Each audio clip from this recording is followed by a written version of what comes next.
Chapter 39, An Elf on Contract. Daniel Granger took a deep breath and said, "I need another drink." The Granger family was feeling a definite sense of déjà vu, as Professor Vector had again bought them dinner at the Leaky Cauldron to explain what horrific events had nearly killed Hermione this year.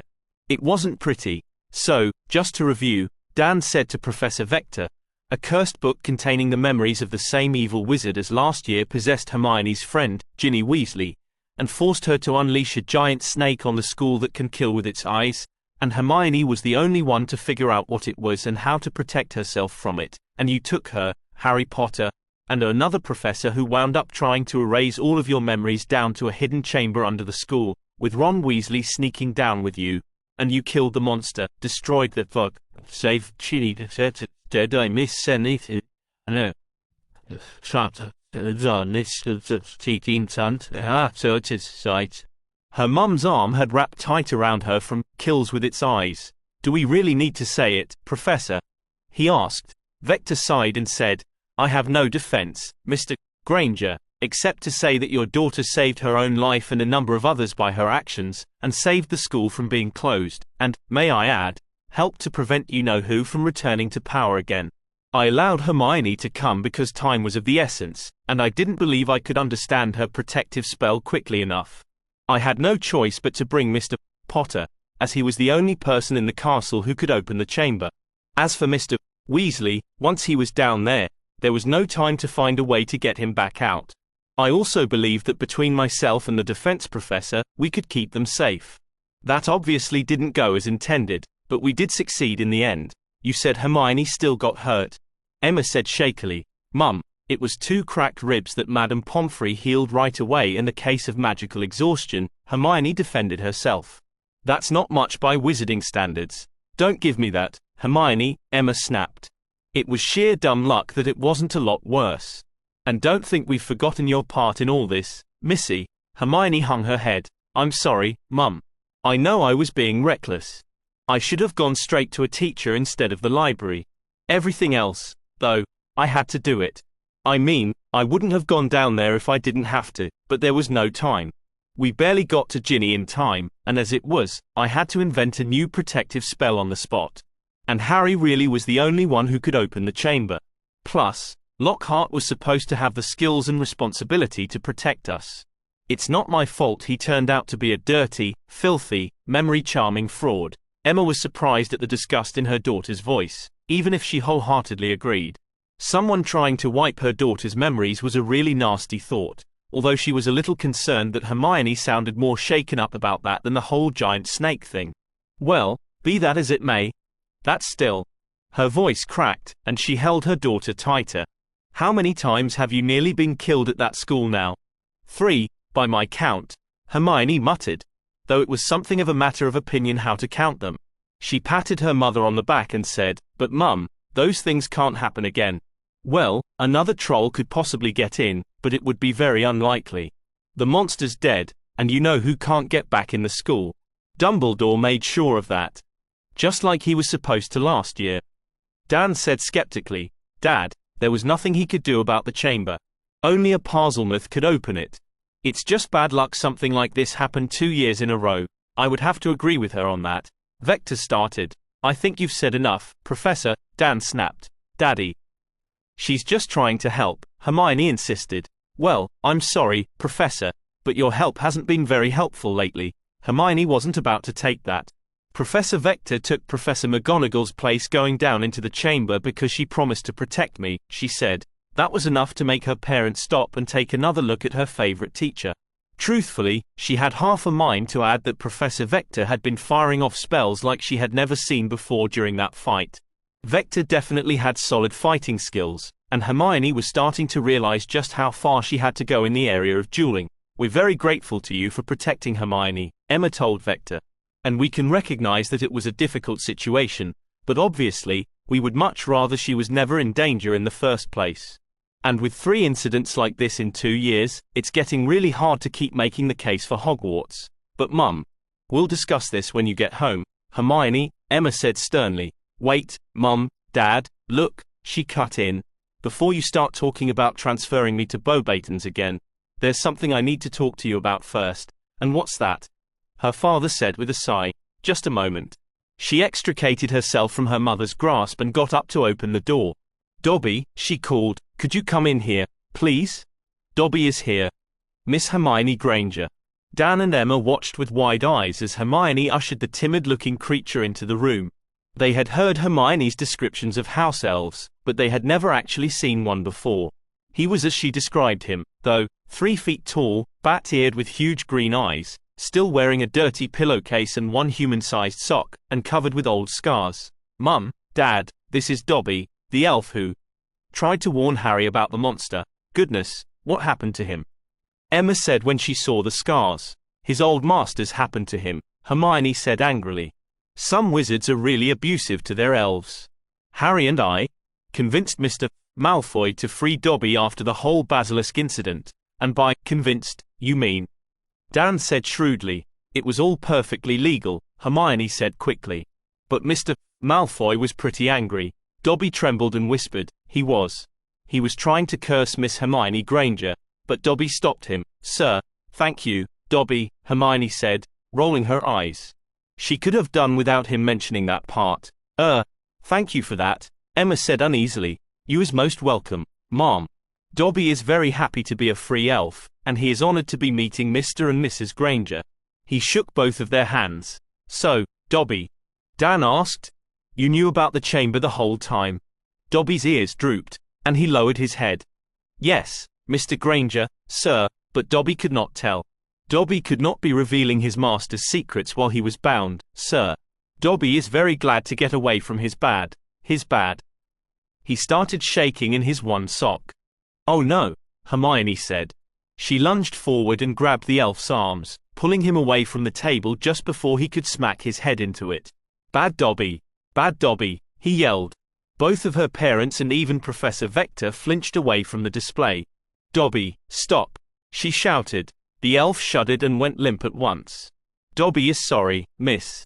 It is hard to be learning to be a free elf. You see, it's just awful, Hermione said, tearing up a little. He's been trained to punish himself. We had to do something for him. Well, of course you did, Emma said gently, pulling Hermione back into her seat. But what does all this have to do with us besides making Mr. Malfoy mad? Well, the thing is, Mum, she said hesitantly, Dobby wants to work for wages now, but all the other elves say no magical family would ever want to pay an elf. I mean, Professor Dumbledore would, but still, I thought it would be nice if we could hire him as a live-in domestic servant, her mother finished. So that's what this is about. Oh, Hermione, I know you want to help, and I know we do pretty well for ourselves, but you must know we couldn't possibly afford that. You gave me a number, though, only because you insisted, dear. I thought it was one of your little maths projects. We could never actually pay him that. Hermione snorted with laughter in spite of herself. It really shouldn't be that funny, she thought.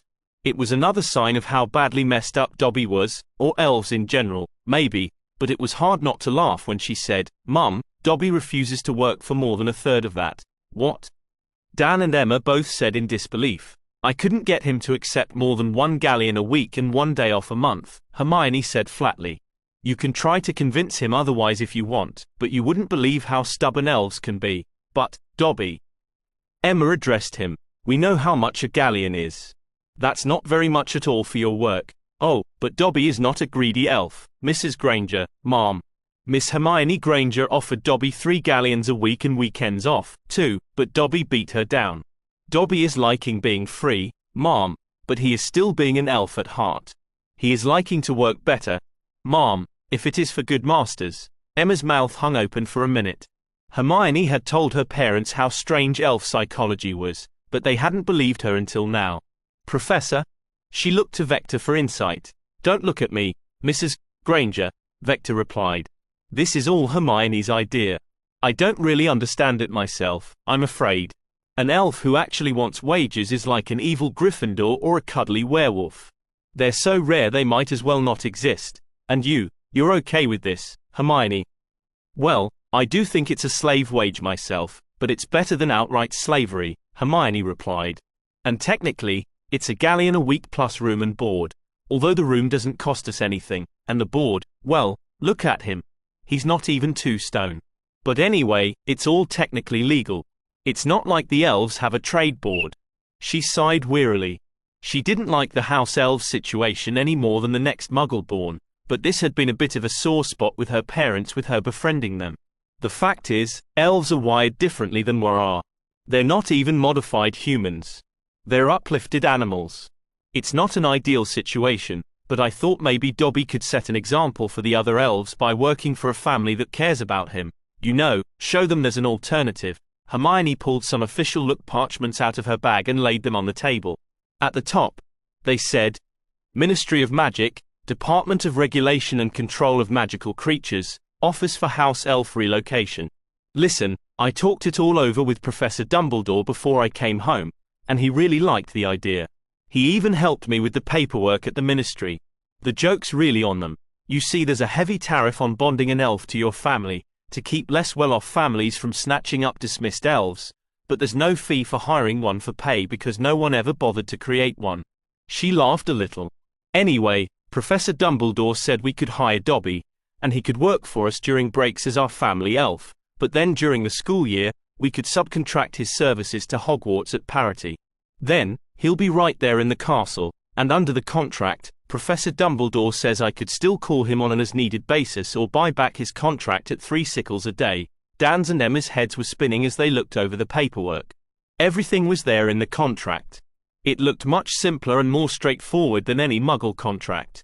Clearly, wizards preferred not to complicate matters, or didn't have as much experience with such things. Well, this is... Dan searched for the words he wanted to say. This is all very thorough, and I guess it looks like a very generous offer, but honestly, Hermione, we've always got on just fine without domestic help. I don't see why we need any now. No offense, Dobby, maybe not at home, but what about at Hogwarts? Hermione said, going in for the proverbial kill. That's why I wanted to arrange for him to work there. I know that you think Hogwarts is dangerous. Now, I still believe Professor Vector that all of this was just bad luck, but I figured that if I have Dobby with me, I can call him if I get into trouble without having to worry about when Sonia's shift is or anything like that. Except just then, Hermione remembered something Sonia had said that might derail the entire plan. Oh, but Dobby, she said nervously, can you use that tracking spell that lets you come when we call without being formally bonded to us? Yes, miss, Dobby smiled.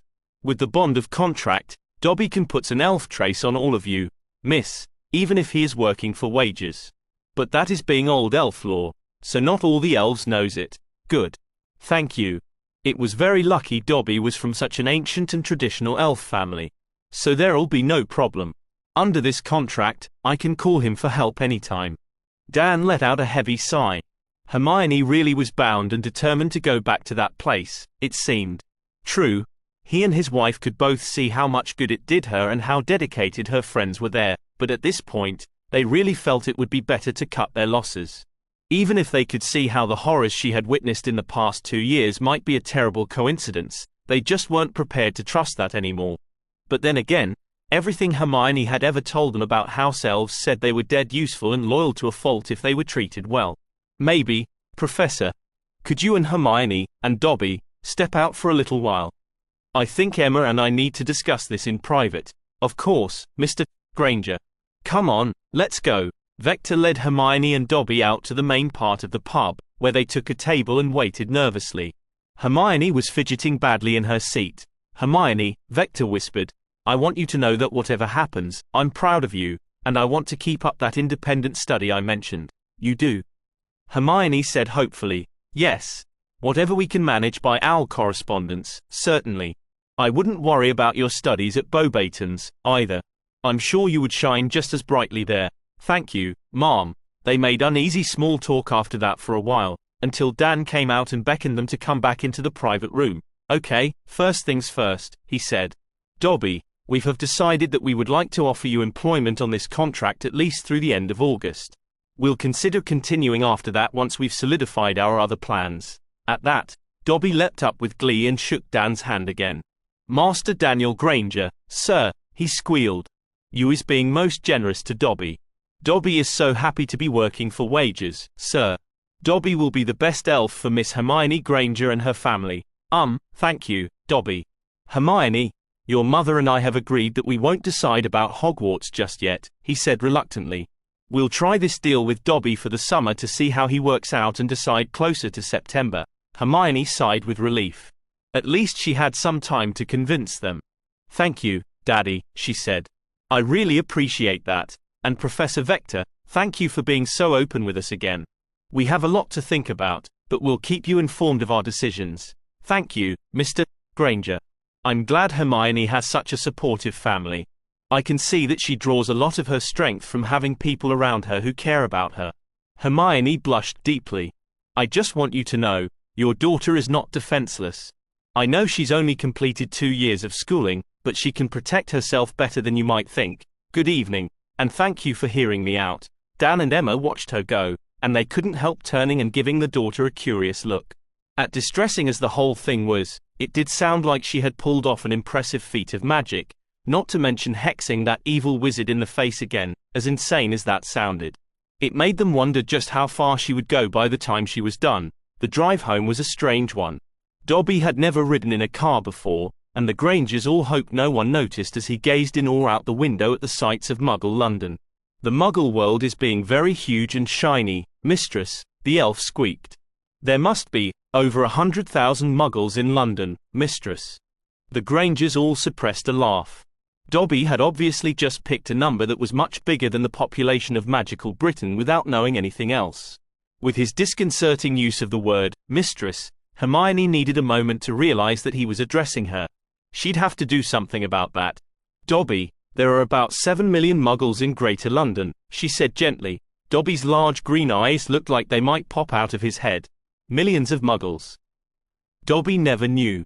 Dobby's he shivered, and his voice dropped to a whisper. Dobby's old master says.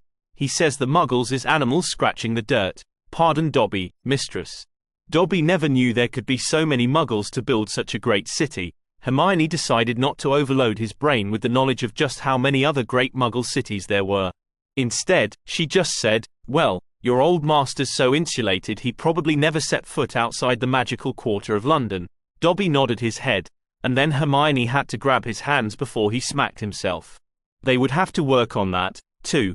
Dobby had never traveled any significant distance by a mundane method before, either, so driving through the countryside in the fading light was also a new experience for him. But finally, they made it back to their home in Crawley. Well, this is our home, Dobby, Hermione said as they stepped inside. The eager elf was already getting to work, helping to levitate Hermione's trunk in from the car. I'm sure it's not as big and fancy as the Malfoys' place, but I think it's pretty nice. Dobby is thinking it is a fine home for a small family, mistress. The Masters Malfoys was having a much bigger family when Dobby was young. We're happy to have you, Dobby, Hermione said, crouching down to get close to him and hoping she was speaking for her parents too. However, if you're going to work for us, there are some rules. Dobby looked up to face her. Yes, mistress. Rule 1. You are not to punish yourself.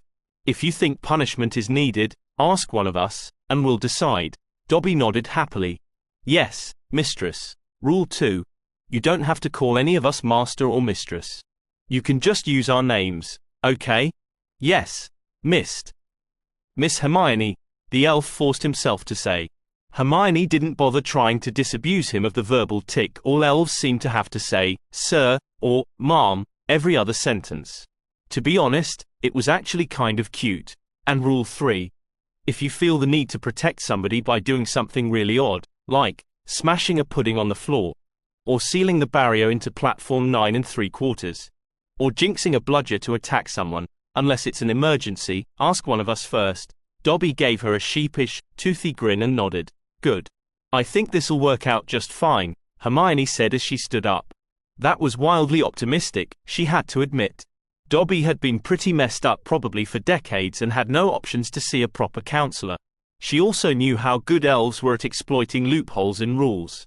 An awful lot of Sonia's antics involved loopholes, but she hoped that working for a family that actually treated him well would help Dobby and make him less likely to do things like that. As they finished their conversation, Hermione's mother regarded her with a curious look. You wouldn't really punish him, would you? She asked quietly. Oh, I'd never hit him like the Malfoys did. But I did make rule 3 for a reason. I just figure if he acts up, We'll do like with a little kid and take away something he likes, like making him watch while we cook dinner." At that, Dobby let out a small squeak of horror. "Miss Hermione is very crafty," he said nervously. "Dobby will be a good elf." Hermione giggled, while her parents looked bemused. "Yes, he's still a house elf at heart," she thought. "He should really get some proper clothes," Dan observed. No offense, Dobby, but it's really bad form to have a domestic worker wearing something out of a Dickens novel." "That is all right, Mr. Granger, sir. Dobby can be getting clothes now that he is working for wages." The Grangers noticed that he smiled broadly every time he mentioned that. "We can always go shopping tomorrow," Hermione suggested. Then, she broke off as a loud yawn captured her.